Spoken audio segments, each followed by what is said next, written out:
Sejam bem-vindos à Casa Maria de Nazaré, minhas irmãs, meus irmãos, a mais um dia em que possamos conversar um pouco, refletir um pouco sobre a nossa doutrina, sobre a nossa vivência, sobre os nossos caminhos, sobre a nossa existência, sobre a nossa trajetória, sobre a nossa missão e buscar aí algumas orientações, algumas pérolas, alguns subterfúgios, algumas possibilidades, algumas janelas de se atravessar esse período tão turbulento da história da humanidade que nós estamos atravessando agora.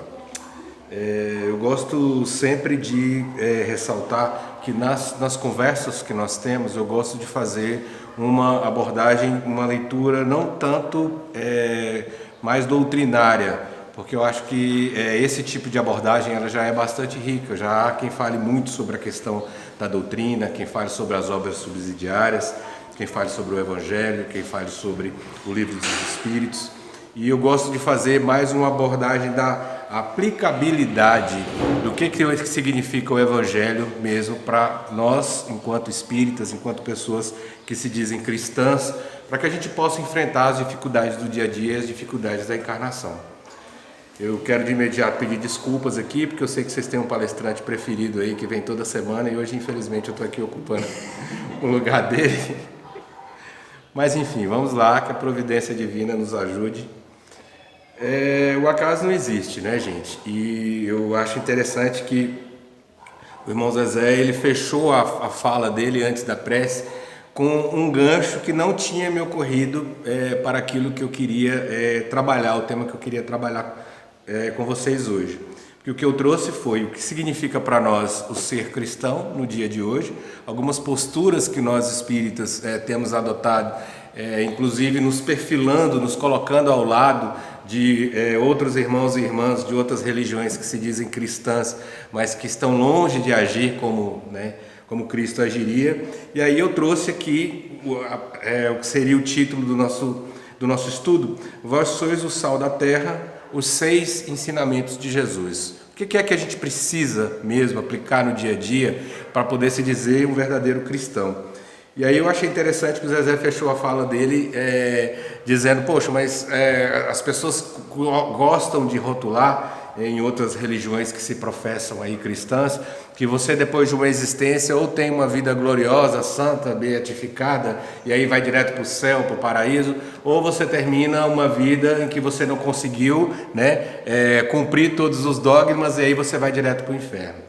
E aí tem um raciocínio que eu vi um irmão fazer uma vez, que é assim: não vamos pensar na justiça da providência divina, de um Deus ou uma deusa, causa primária de todas as coisas, regente do universo, dos multiversos. Não vamos pensar na grandiosidade desse ser, não vamos pensar na caridade desse ser. Vamos ficar aqui ainda na nossa infância espiritual, na nossa ainda pequenez moral e intelectual, e vamos pensar: se uma pessoa, se fôssemos juiz, se fôssemos aplicar a lei com o entendimento, a amorosidade que nós temos hoje, para alguém que, por exemplo, roubou uma casa, de repente machucou uma pessoa, sem conhecer, sem entrar no conhecimento jurídico do Código Penal, qual seria aí uma pena razoável para essa pessoa?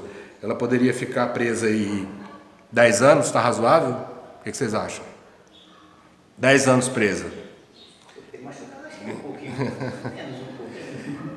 Muito bom, gente. Começamos por menos, né? Mas aí existem casos de pessoas que se dizem cristãs, que quando você começa a fazer um diálogo cristãs desse dogma, de que você, quando morrer, ou você vai para o céu ou você vai para o inferno. Então tá bom, vamos colocar 20 anos de pena para essa pessoa que assaltou essa casa, 30 anos, 50 anos de pena, 100 anos de pena, absurdo.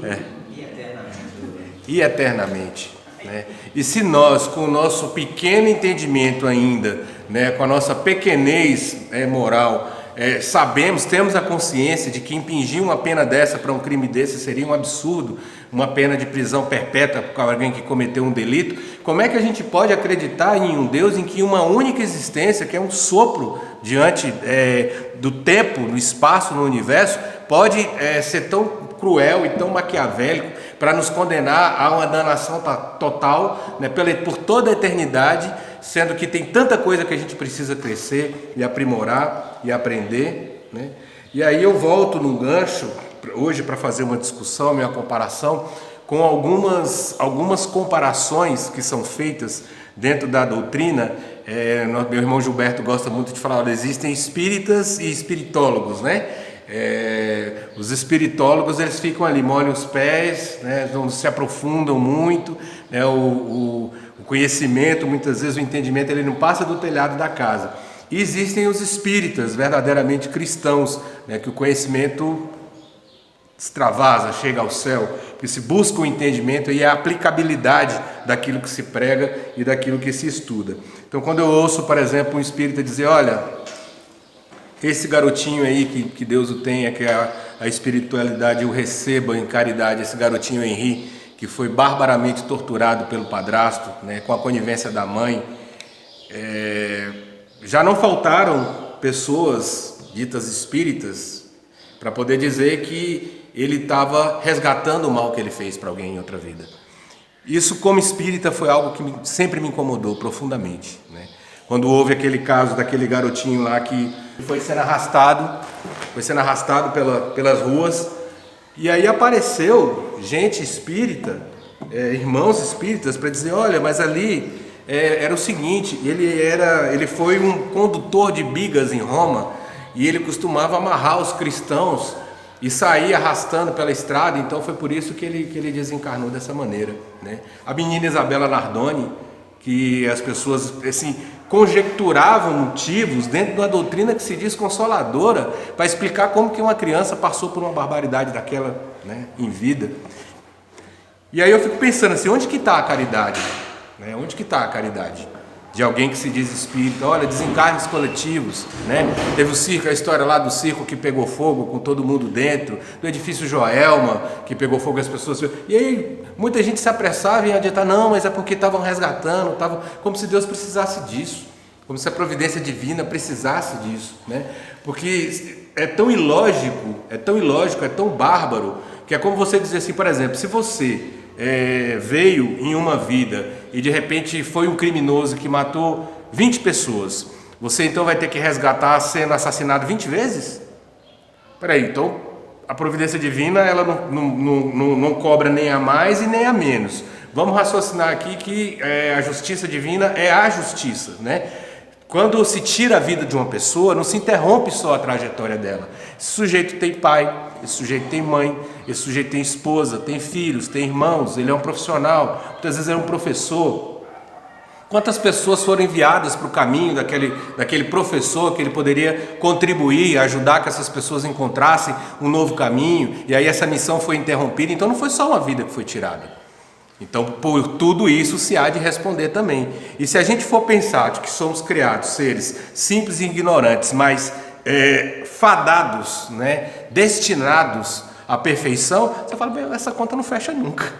Porque se eu tenho que responder até pelo hábito de roer unha, então essa conta ela não vai fechar nunca. Mas eu tenho um outro raciocínio, eu tenho um outro entendimento da inteligência da providência divina. Escuta, você em uma vida, você de alguma forma contribuiu para que uma pessoa morresse e você acabou atrapalhando 50 vidas, 50 trajetórias. Você vai ter a oportunidade de reencarnar novamente e realizar a obra, fazer um estudo, trabalhos de caridade, trabalhos para o progresso moral, espiritual, científico da humanidade, que vão beneficiar aí 5.000 pessoas, um país inteiro, uma geração inteira. Aí sim, aí começa a fazer muito mais sentido para mim. É muito mais do que a fofoca espiritual de querer adivinhar o que foi que aconteceu com aquela pessoa para que ela viesse autista nessa vida. Eu já ouvi gente dentro da doutrina espírita falando isso. Olha, se nasceu autista, foi suicida na vida passada. Mas como é que você pode cravar um negócio desse, né? Eu me lembro que quando eu morava aqui no Valparaíso, nós tínhamos uma vizinha que ela era uma filha que ela tinha uma filha que tinha nascido com paralisia cerebral, e ela vivia de cama, em estado vegetativo, e a mãe era uma amorosidade tremenda, sabe, um cuidado, né? Um cuidado, e você vê que era uma vida que era a vida inteira dedicada, né? Para alguém que não assim, é preciso muito amor muito amor, como diz o padre Fábio de Mello, é preciso muito amor para continuar amando alguém quando ele não tem mais nada para me oferecer, né? Assim, a gente só sabe que ama verdadeiramente alguém quando aquele alguém não tem mais nada para oferecer para a gente. E ama mais verdadeiramente ainda quando aquele alguém não só não tem o que oferecer, mas como ainda depende da gente para tudo. E aí eu assistia a palestra, via as pessoas incomodadas, ela inclusive é evangélica, e uma vez ela comentou comigo que ela se sentia muito incomodada com essa coisa da doutrina, porque alguém tinha falado para ela que a filha dela tinha sido suicida numa vida passada. E que ela estava naquele estado vegetativo agora porque estava resgatando um débito. E aí eu lembro que ela perguntou para mim o que eu achava. Eu falei assim, olha, eu acho que é muita pretensão de alguém que quer conhecer tão a fundo assim os planos da providência. Porque as possibilidades são tantas, né? Tanto que a gente fala aquela questão dos espíritas e dos espiritólogos, né?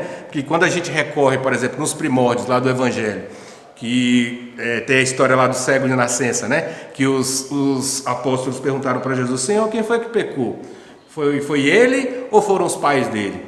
E aí Jesus fala assim, nem foi ele, nem foram os pais dele, mas ele assim veio para que se cumprisse o propósito da criação na sua vida e na vida da humanidade. Então ele fala assim, não tem essa, a gente não tem que cravar que foi culpa, né? Não foram ele, não foi essa encarnação, não foi os pais, não foi da encarnação passada, né? Não foi de outras vidas, não foi de outras eras. Há um propósito para que ele tenha vindo assim, nessa vida que é um sopro. Da mesma maneira, o Livro dos Espíritos também diz, o Kardec pergunta para os espíritos, quando uma pessoa passa por uma vida de muitas provas, de muitas dificuldades, de que aquele é sinal de que ela está purgando, está amargando, está pagando alguma coisa. E aí os espíritos respondem, não necessariamente. Muitos espíritos de luz reencarnam com provas difíceis justamente para poder provocar a humanidade a dar saltos de evolução tecnológica, científica, moral, espiritual, filosófica, né? Quantos saltos de humanidade se foi dados para se desenvolver tecnologias de acessibilidade que nós temos hoje, né? Eu estava comentando que um colega passou um trabalho para o meu filho fazer e era um livro que tinha sido datilografado e 137 páginas, um livro muito antigo, e a pessoa conseguiu conservar porque ela escaneou o livro, transformou as páginas em imagem e agora um grupo de pesquisadores quer transformar isso num livro mesmo, fazer a edição, fazer as correções, né? Fazer as revisões, então precisa de transformar isso em texto. E aí fui ajudar ele a pesquisar algumas tecnologias, então tem tecnologia hoje que se chama de OCR, reconhecimento óptico de caractere. Então você tem uma página impressa e você submete aquilo ao programa, ele vai reconhecer o idioma e vai transformar aquilo num texto editável, né? O documento estava muito ruim, e aí estava truncando muito. Aí o que o meu filho fez? Ele pegou, tem o speech do WhatsApp, de você falar e ele escrever, ele começou a ler o livro. Ele leu o livro todo, as 137 páginas, e ele ia lendo e o WhatsApp ia digitando para ele. E é engraçado que eu me lembro que quando estava na comunhão, você falou, tem um autor, não vou lembrar o nome agora, que ele desencarnou no final dos anos 70, início dos anos 80, era daqui de Brasília, e poucos anos depois que ele desencarnou, ele psicografou uma obra pelas mãos da Dona Ivone, que foi uma das fundadoras da Comunhão Espírita, e ele falava que eles vinham em grupos, né, de colônias espirituais para fazer acompanhamento espiritual aqui no Brasil, e aqui eles se dividiam em diversos grupos, iam para diversas regiões do país, mas como ainda era um ambiente muito denso, eles não conseguiam muitas vezes se comunicar, né, pelo pensamento. Aí eles utilizavam um aparelhinho que servia para fazer ligação, dava para mandar mensagem escrita e dava para ver a foto da pessoa. Então ele descreveu o WhatsApp no início dos anos 80, né? Então assim, quantos e quantos vieram para poder dar a sua contribuição, emprestar o seu corpo, uma trajetória, que eu volto a dizer, de uma vida de dificuldade, que é uma vida que é um sopro, mas para o bem da humanidade. Quantos espíritos de luz. Por isso essa menina, na verdade, foi alguém que veio com esse propósito de fazer com que um grupo de médicos se interessasse para estudar o caso dela, para descobrir um novo tratamento, para descobrir um novo medicamento. E se ela veio, inclusive, com essa missão para poder ajudar a acelerar a evolução moral da mãe, a evolução moral do pai, de alguém que estivesse ali próximo, tem tantas razões que eu não me atrevo a julgar ou a querer imaginar por que motivo que ela está ali naquela condição. E aí a gente volta para o que é o propósito da nossa religião. Como é que nós somos chamados? A doutrina espírita é chamada de quê? A doutrina consoladora, né? Então nos cabe fazer o julgamento. O julgamento não são os fariseus que fazem, o julgamento não foram aqueles que pregaram Jesus na cruz que fazem, né? Porque vamos recordar, nós professamos uma doutrina que é a terceira, né, de um conjunto de revelações que foi feita para a humanidade.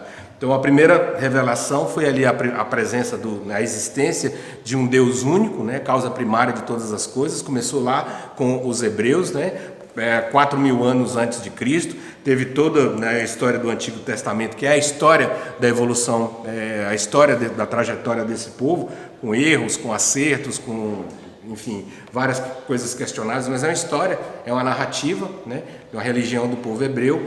Você veio um povo extremamente rígido, que inclusive precisou dessa rigidez e dessa disciplina. Era um povo profundamente indisciplinado. Foram durante muitos anos, né, centenas de anos escravizados por povos idólatras, né, que eram os egípcios. Então era um povo extremamente indisciplinado, reclamão, né, tanto que conta a história que Moisés ficou andando com eles no deserto durante 40 anos, numa trajetória que era para ser feita em 3 meses, né? Justamente porque ele queria renovar aquela geração. Era uma geração muito cheia de vício, muito cheia de crendices, muito reclamona, né?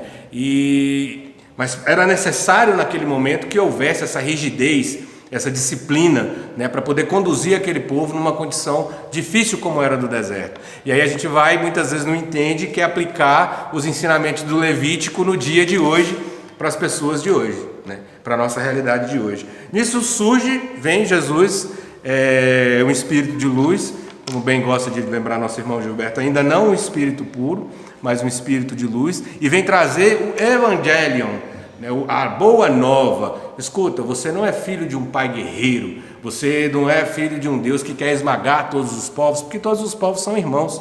Eu gosto de lembrar que a principal oração dos hebreus, dos judeus, começava, era quase um grito de guerra, né? Bendito seja Deus, bendito sejas tu, eterno Deus, Rei do universo. Era quase um chamamento de guerra. Aí vem Jesus e fala: não, eu vou te ensinar a orar de uma maneira diferente. É Pai Nosso, porque somos todos os irmãos. Ah, mas os egípcios que escravizaram os nossos pais, eles também.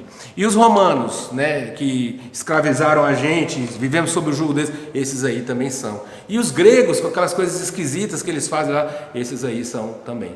São todos filhos de um mesmo pai. E é um pai amoroso, que tem paciência de ensinar, que cuida, que provê. É um verdadeiro pastor, como quem cuida das suas ovelhas, né? Foi a eureka que Davi teve, porque quando ele conduzia, ele tirava as ovelhas, né, do aprisco e levava para pastejar. Ele passava no meio de 2 montes que eram muito íngremes e quase que se encontravam, né?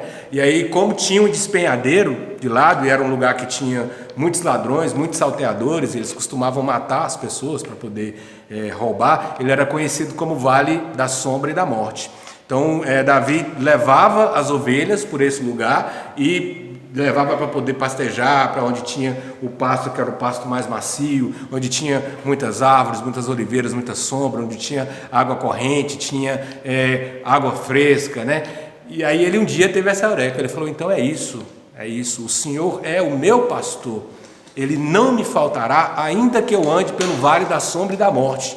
A tua vara e o teu cajado me guiam. Porque com a vara ele vai tocando, com o cajado, muitas vezes a ovelha está ali para se precipitar, para cair no precipício, ele dá aquele puxão e traz ela de volta. Né? Que às vezes a vida faz isso com a gente, né? Dá aquele tranco assim, opa, mas é para você acordar, que você está caminhando para o penhasco. Mas não vai ficar doendo a vida inteira, não vai ficar doendo a existência inteira, é só para que você não caia do desfiladeiro. Então esse Deus amoroso, esse Deus pastor, esse Deus cuidadoso, é o Deus que Jesus veio então nos apresentar. Então assim, tinha a rigidez hebraica, mas aí ela acabou contaminando o que seria o cristianismo genuíno a partir do momento em que o cristianismo se tornou, por conveniência política, a religião oficial do Império Romano. Então foram feitas uma série de concessões, criadas uma série de castas, uma série de dogmas para corromper uma mensagem que era profundamente pura, mas que é um desafio para toda uma trajetória espiritual em diversas encarnações.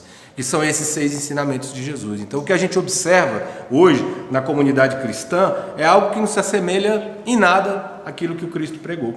Então nós herdamos de certa forma, nós espíritas, enquanto terceira revelação, que crê num Deus único, que tem em Jesus um modelo e guia, e uma terceira revelação que nos apresenta a pluralidade dos mundos habitados, a lei de causa e efeito, a possibilidade das reencarnações quantas vezes foram necessárias, a imortalidade da alma, a crença no mundo espiritual, a crença de que o mundo espiritual atua em nossas vidas, que os espíritos bons, os espíritos de luz, que os guardiães que estão ao nosso redor, que estão conosco, assim como estão conosco também aqueles com quem temos contas a acertar, aqueles que têm que acertar contas conosco. Então assim, existe um mundo espiritual do qual nós fazemos parte. Nós não somos corpos que têm um espírito, nós somos espíritos que estamos momentaneamente encarnados. Mas aí a gente herdou um pouco da doutrina espírita hoje, ela herdou a rigidez hebraica na hora de se fazer muitas vezes a aplicabilidade do julgamento,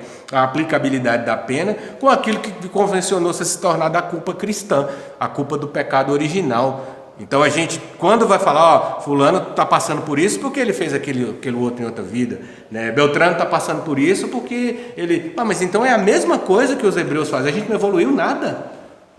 2000 anos depois de Cristo a gente não melhorou nada, a gente continua achando que quando a pessoa está doente, quando tem um problema na família dela, quando ela está passando por uma dificuldade financeira, é porque ela saiu da graça de Deus. Mas isso aí os hebreus eles diziam, eles já falavam, e no entanto a mensagem de Jesus foi justamente o contrário. Não foi nada que ele fez, existe um propósito, existe um motivo para que isso aconteça. O que é o nosso papel enquanto cristão? É cuidar e acolher. Eu não sei quais são os planos da providência, então eu estou aqui para julgar, eu estou aqui para dizer que se a pessoa está passando por uma coisa ou por outra. A gente vê o que está acontecendo agora com esse rapaz, esse ator, o Paulo Gustavo, que ele é homossexual e ele está entubado e teve o quadro dele agravado essa semana. A quantidade absurda de comentários de católicos, de evangélicos e de espíritas dizendo: olha, tá vendo? Você vai ser homossexual, Deus está te punindo. Você está entubado porque você está fazendo aquilo que Deus não queria. Mas é isso que nós nos tornamos? É esse tipo de cristão que nós nos tornamos? É esse tipo de julgamento? Eu me lembro que uma das passagens mais significativas e mais emocionantes da Bíblia para mim é justamente o momento, a passagem da mulher que foi acusada de adultério. E eu gosto de falar assim, que ela foi acusada de adultério, porque tem um dos textos de Emmanuel em que ele vai fazer a exegese dessa passagem do Evangelho, e ele começa perguntando: e o adúltero? Porque o texto de Levítico fala, em havendo adultério, certamente morrerão a adúltera e o adúltero. Ele falou assim: e o adúltero? E o marido? Porque para ter um adultério tem que ter no mínimo 3. Por que só a mulher estava sendo arrastada? Por que só ela foi acusada? Porque só ela ia passar pela imolação do apedrejamento. Então aqui, toda vez que alguém faz um julgamento, seja evangélico, seja espírita, seja cristão, eu penso que são espiritólogos, São pessoas que não estão lendo o Evangelho, porque a atitude de Jesus naquele momento é a atitude que ele espera de cada um de nós, porque quando a horda ela traz e arma para ele uma armadilha, Coloca ele diante de uma sinuca de bico. Bom, tinha a lei mosaica que mandava que a mulher tivesse que ser apedrejada. Se ele dissesse, comprovasse que ele era mesmo aquele rabi de amorosidade, acolhimento de quem tanto se falava, e cura de quem tanto se falava, e ele dissesse que era necessário ter misericórdia para com aquela mulher, então ele estava indo contra a lei mosaica. Ele poderia ser acusado, poderia ser preso, poderia ser até executado. Agora, se ele dissesse, se ele não quisesse encrenca com o Sinédrio e não quisesse responder, por aparentemente estar atentando contra a lei de Moisés, ele estaria negando toda a amorosidade que ele pregava, o acolhimento, o perdão, não 7 vezes, mas 70 vezes 7, infinitas vezes se perdoar. E aí a gente entra em outra esfera para discutir o que é necessariamente o perdão, que a gente fala, não é voltar a conviver, não é esquecer, não é deixar de doer, não é desistir de que a pessoa responda por aquilo que ela fez, é renunciar à vingança, renunciar à mágoa, seguir em frente e ter crença de que a providência divina há de lidar a maneira sábia dela com aquela pessoa que nos fez o mal. É basicamente isso. A gente não é obrigado a voltar a entregar a nossa confiança em quem nós não confiamos lá. Perdão não tem nada a ver com isso. Mas era um Cristo que pregava o perdão. Se ele dissesse então que aquela mulher deveria ser apedrejada, então ele estava sendo contraditório com tudo que ele fez, né? E eu acho interessante que na passagem, as pessoas vão fazer as interpretações, se apegam muito aos simbolismos, né? De pequenos gestos, de pequenas coisas. Eu confesso que, por exemplo, durante muitos anos eu não entendia, para mim era uma coisa menor, que no momento da prisão de Jesus, o soldado, né, Pedro avançasse sobre o soldado, pegasse a espada, cortasse a orelha do soldado fora, e Jesus foi lá, pegou, falou: Pedro, guarda a tua espada. Aquele que morrer pela espada, aquele que matar pela espada vai morrer pela espada também. E vai lá e cola a orelha do jovem de volta. E eu achava isso de uma coisa assim, tão prosaica, né? Ela estava ali para ilustrar a narrativa. E aí depois eu fui ver um estudo, né? Aquele rapaz que teve a orelha decepada, o Malco, ele estava desde criança destinado a ser o novo sumo sacerdote do Sinédrio. Então ele estudava, né, e no tempo os sumos sacerdotes eram muito bem remunerados, era um posto de prestígio, era um posto político, mas também era uma condição financeira muito boa. E ele vinha sendo preparado, estudando as escrituras desde muito jovem, né, levando uma vida rabínica, com todas as tradições, com todos os rituais.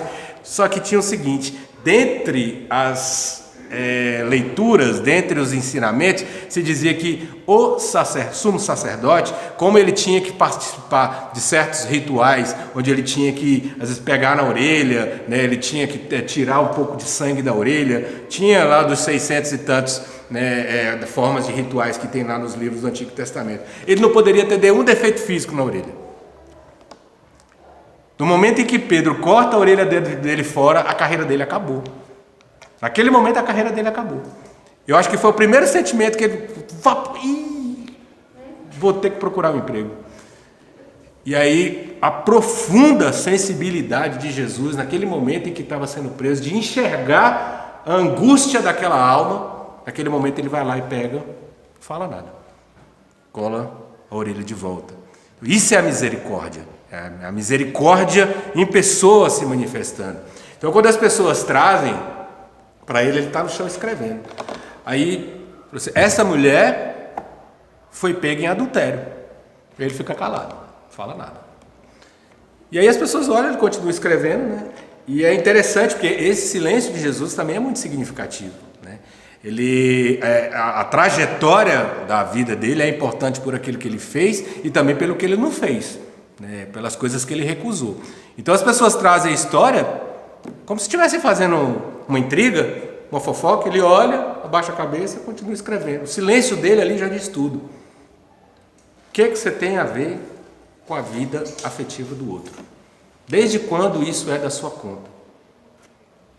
Profundo respeito dele pelas construções afetivas de cada um de nós. Continua escrevendo. Aí uma pessoa diz, Moisés diz que ela deve ser apedrejada. E tu, que dizes? Bom, aí você invocou a lei e você está me fazendo uma provocação. E agora sim, saímos do campo da fofoca, saímos do campo da picuinha e vamos para o campo da moral e da legalidade. Agora é outra história. Então ele, percebendo a maldade que se passava no coração daqueles homens, percebendo a solidão, a tristeza e a angústia daquela mulher, percebendo que pelo machismo, pelo patriarcado, pela crueldade, os outros dois que deveriam estar ali presentes também, o adulterado, né, o marido traído fazendo a acusação e o adúltero tendo que também ser apedrejado, e nenhum dos dois, né, compareceu nesse momento, estava só a mulher sendo escorraçada e acusada. Jesus olha para cada um deles, enxerga a sombra que cada um tem e dissolve aquele psiquismo coletivo de agressividade no momento em que ele fala: muito bem, então aquele dentre vós que estivesse em pecado, atira a primeira pedra. O espírito de manada, né? Sai um monte de gente, sem nem saber porquê, tá batendo, tá apedrejando, vai junto, eu quero dar minha pedrada também, está projetando a própria sombra. Ele sabe que no fundo, na concepção dele, quem tinha que estar ali sendo apedrejado era ele. E aí cada um então se vê chamado no seu íntimo a sua própria realidade. O que eu fiz? Será que eu não tenho mesmo nenhum pecado? Será que eu sou suficientemente puro? E aí começam a largar as pedras do chão. Dos mais velhos, que tinham mais comprometimento, para os mais jovens. Vão largando as pedras e vão indo embora. No final fica Jesus e a mulher. E ele fala para ela: filha, onde estão os que te acusavam? E ela olha ao redor, assim, foram embora. Ele: não ficou ninguém, Senhor. Falei: muito bem, minha filha, também eu não te acuso. Vá embora e não peques mais. E eu tenho uma teoria de que Jesus não fala isso por uma questão de moralismo. Ele não fala isso por uma questão de querer ser melhor do que ela, em tom professoral, não. Ele fala: minha filha, nós atraímos as energias com as quais nós nos conectamos. Pode ser que numa próxima vez eu não esteja por perto para poder te salvar da maldade dos homens. Então cuida de você, cuida da sua energia, cuida daquilo com a qual você se conecta. Se você muitas vezes é capaz de trair a confiança de alguém que confia em você, não tem nenhuma questão de moralismo nisso, é porque você está atraindo o que há de pior para você. Quem é capaz de trair alguém que confia profundamente nele é capaz de qualquer coisa. Eles dizem que tinha em algumas sociedades secretas antigas, tinham inclusive isso entre grandes guerreiros. Olha, se você é capaz de trair a sua mulher que dorme do seu lado de olhos fechados, o que você não é capaz de fazer comigo? Né? Então ele não fez disso um julgamento moral.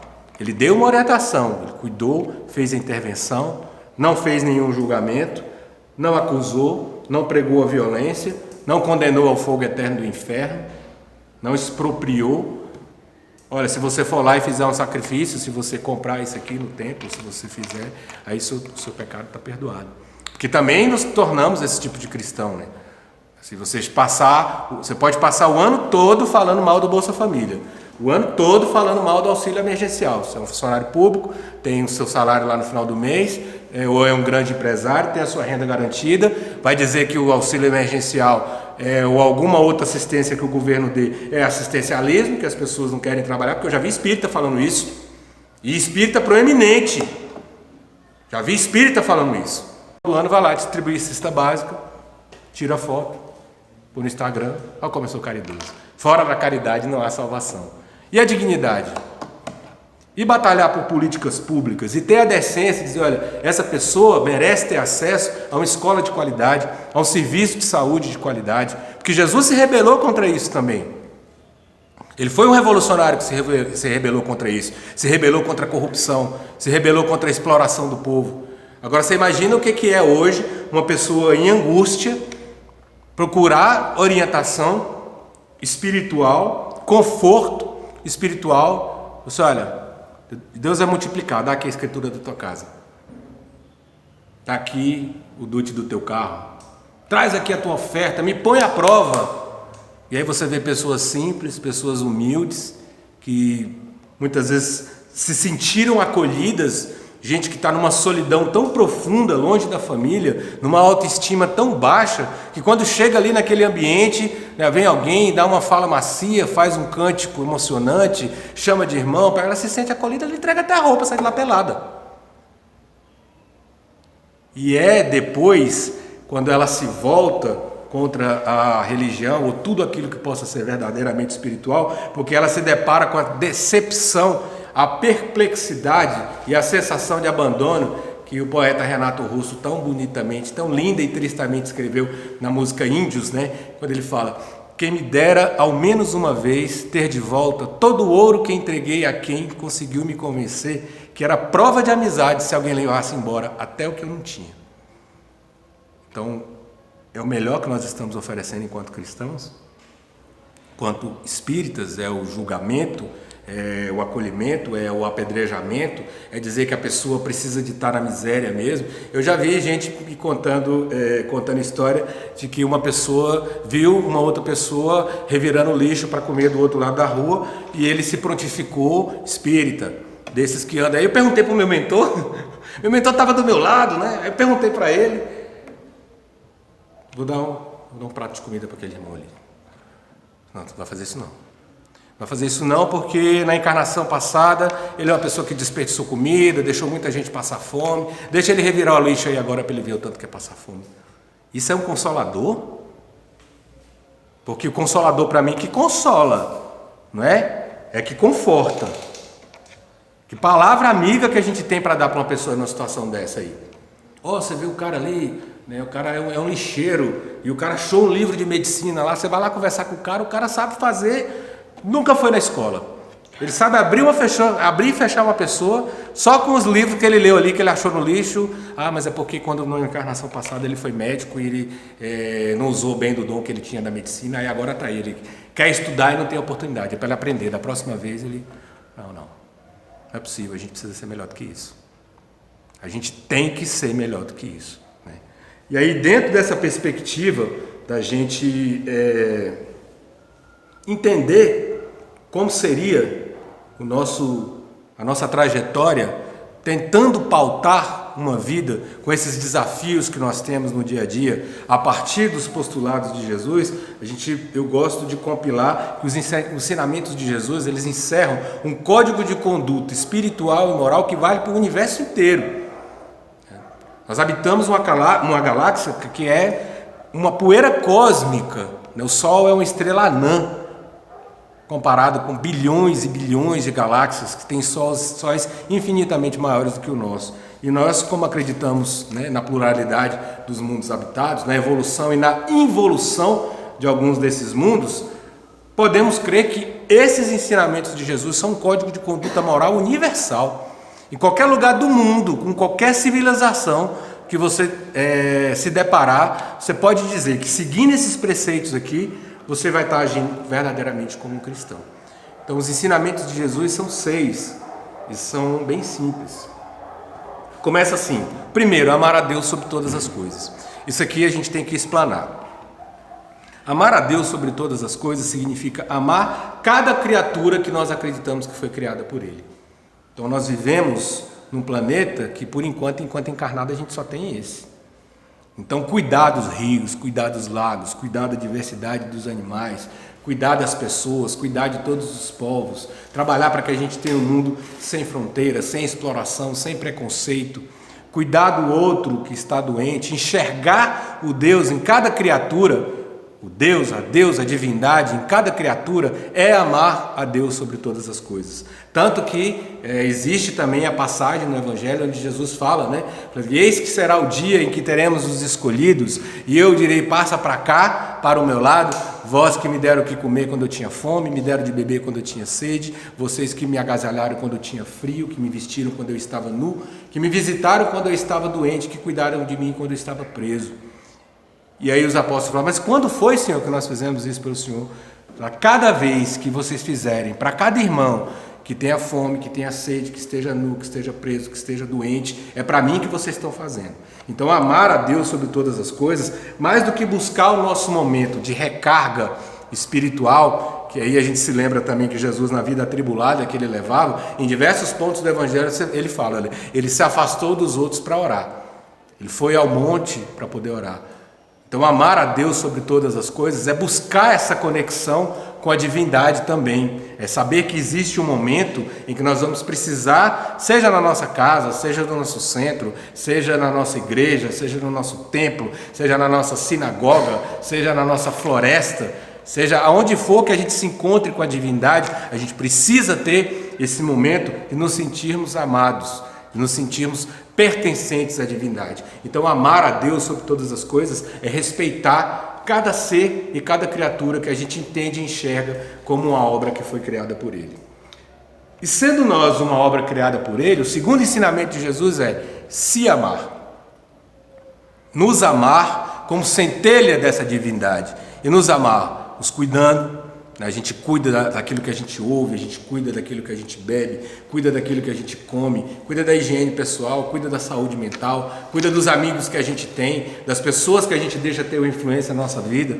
A gente cuida dos caminhos que a gente quer tratar no futuro, a gente se permite o nosso momento de repouso, de descanso, a gente se permite se afastar de um relacionamento tóxico, de alguém que nos faça mal.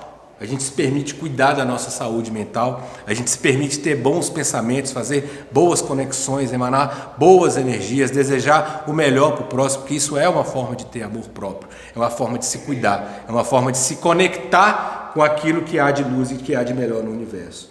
O terceiro ensinamento de Jesus é muito parecido com uma junção do primeiro e do segundo, que é amar o próximo como a si mesmo.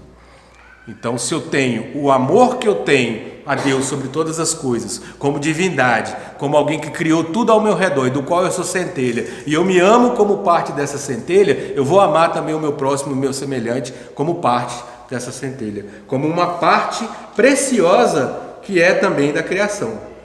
O quarto ensinamento de Jesus, ele é muito parecido com a junção dos outros três, que na verdade ela é uma consequência. Então, se eu amo a Deus sobre todas as coisas e eu amo cada criatura que eu entendo como sendo uma centelha divina da presença dele, se eu me amo como sendo essa centelha, se eu amo o meu próximo como sendo parte dessa centelha também de mim, o que é então amar o meu próximo? Não colocar aquilo ali no julgamento, moral. Porque o Evangelho, dependendo de onde você abre, a Bíblia, dependendo de onde você abre, se você faz uma leitura muito categórica dela, é um desastre. Você vai abrir num trecho, uma vez eu vi até um palestrante falando que as pessoas às vezes têm uma leitura conveniente da Bíblia, porque quando elas querem pedir o auxílio, estão numa batalha, estão com alguma coisa, querem desejar porque o Senhor vai esmagar os meus inimigos, é o Senhor dos exércitos, aquele que vai decapitar os que vierem sobre mim, mil cairão ao meu lado.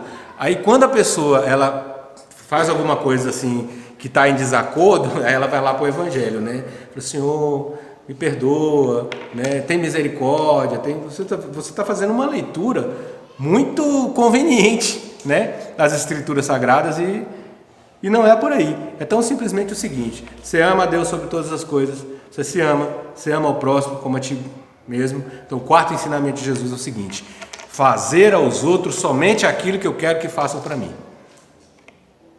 A melhor bússola é a gente botar nessa balança. Antes de fazer qualquer coisa, eu ia gostar que estivesse fazendo isso aqui comigo. E vocês percebam que não tem nenhum dogma aqui. Nenhum dogma. Nós não estamos falando de igreja, nós não estamos falando de rituais, nós não estamos falando de lugares sagrados, nós não estamos falando de hierarquias eclesiásticas, nós não estamos falando de nada disso. São condutas e desafios para o dia a dia. O quinto ensinamento de Jesus é um dos mais difíceis para a nossa trajetória, que é perdoar sempre. E aí eu volto àquela fala que eu tinha anterior, a gente precisa resgatar o que é o sentido da palavra perdão. Porque muitas vezes as pessoas pensam que quando a gente fala que eu vou perdoar, eu vou lá me reconciliar. Eu vou voltar a viver com a pessoa. E não é assim. Perdão não é isso. E existe até algumas leituras que se fazem. Se a pessoa atropela uma outra, a pessoa está paraplégica, então perdoar é parar de sentir dor? Não, eu vou sofrer as consequências daquele atropelamento o resto da minha vida. Perdoar eu não queria atropelar o outro de volta. Se a pessoa foi lá, fez um mal para mim, fez um mal para um filho meu, o Rossandro uma vez até cita um exemplo de uma moça que tinha sido abusada pelo pai, e aí depois cresceu, ele pediu perdão, elas conversaram, disse, olha, eu tive esse problema com meu pai, hoje eu tenho uma filha, mas nós conversamos, eu perdoei ele, e eu queria saber se eu posso deixar minha filha com ele, eu preciso viajar. Ele, de maneira alguma. Você não tem nenhuma garantia de que ele não vai voltar a fazer com ela a mesma coisa que ele fez com você. Uma coisa é você perdoar o seu pai, por ser uma presença que é importante aí na sua vida, na sua construção, e para que você possa seguir a sua caminhada sem carregar esse fardo. A outra coisa é que você não tem elementos de que ele não vá voltar a fazer com a sua filha o que ele fez com você, e sua filha é responsabilidade sua. Então perdoar não é voltar a confiar, perdoar não é voltar a conviver, não é deixar de sentir dor. Eu posso perdoar uma pessoa que me roubou, mas achar que ela precisa pagar e ser presa.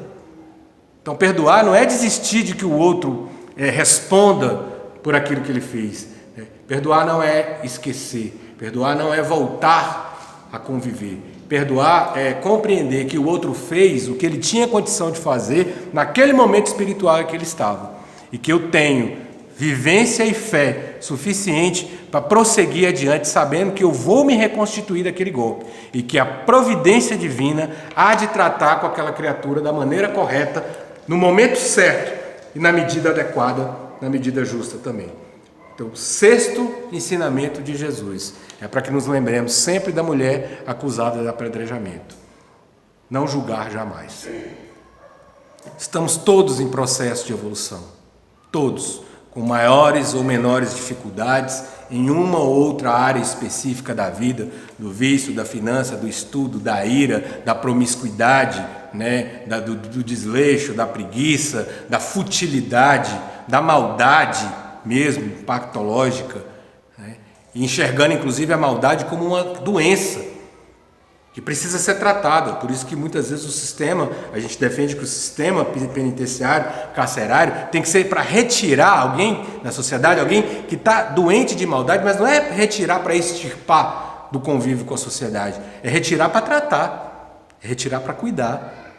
Por isso que o sistema penitenciário tem que ser um sistema que realmente reconsidere, faça com que aquela pessoa possa ressignificar a vida dela e resgate aquela criatura e devolva ela para a sociedade como uma pessoa melhor. Então não julgar jamais, porque a gente não sabe a dor, o que o outro está vivendo, né? A gente não sabe o momento espiritual que o outro está. E que hoje a gente é pedra, amanhã a gente é passarinho, né? Aquilo que a gente faz hoje pode não ser cobrado amanhã, isso é bíblico. Na medida em que eu cobrar, é a medida em que eu vou ser cobrado também. Então, meus irmãos, minhas irmãs, para finalizar essa fala de hoje, essa reflexão, eu nunca gostei de fazer fala descendo o chicote nas costas de nós mesmos, né? Mas a gente tem vivido tempos aí de tanta intolerância e que é necessário que a gente nos traga, né, que o cajado do Evangelho nos traga de volta para entender verdadeiramente o que é uma vida cristã, ainda que alguém não se diga cristã, independentemente da religião que professe. Ela segue isso aqui, ama cada criatura como uma obra da divindade, se cuida e se ama, ama o próximo, faz ao outro somente aquilo que quer que seja feito, perdoa sempre e segue adiante e não julga ninguém. A gente pode até não ter alcançado a perfeição, mas estamos a caminho dela, estamos a caminho de luz, estamos a caminho de uma vida gloriosa. E sabemos que não é fácil, porque vivemos num mundo de provas e expiações, mas a gente precisa ter a consciência. É como o hábito de roer a unha. A pessoa, sem perceber, ela está lá com a mão na boca, está roendo. Qual que é o primeiro passo? Cada vez que ela levar a mão à boca, ela, opa, olha só. Até que aquilo ali se transforma no quê? Aquilo que o monge, a mesma roupa que o monge veste todo dia, por isso que chama hábito. Até que você passa a observar, passa a se conhecer e passa, olha, peraí, eu vou passar pimenta aqui no dedo, que quando eu esquecer, eu vou botar na boca e vou lembrar. É o hábito, é a gente se conhecer e a gente se preparar para se aprimorar, ter paciência com a gente, ter paciência com o outro, compreender nossos processos e seguir adiante sempre, com fé nos ensinamentos de Cristo, sabendo que assim nós nos conectamos com as melhores, mais positivas forças do universo e que nunca nos faltará amparo, em nenhum momento, por mais difícil que seja a situação. E aí eu quero fechar com o verso do Evangelho segundo João, capítulo 16, verso 33, em que Jesus nos exorta, nos fortalece. Ele fala: tenho-vos dito essas coisas para que em mim vocês tenham paz. Nesse mundo vocês terão provas e aflições, mas tenham bom ânimo, eu venci o mundo. Que a paz de nosso Senhor Jesus Cristo possa estar conosco em todos os instantes, em nossas vidas, nosso modelo e guia, preencha os nossos corações e nos conduza hoje e sempre pelos caminhos da luz. Que assim seja.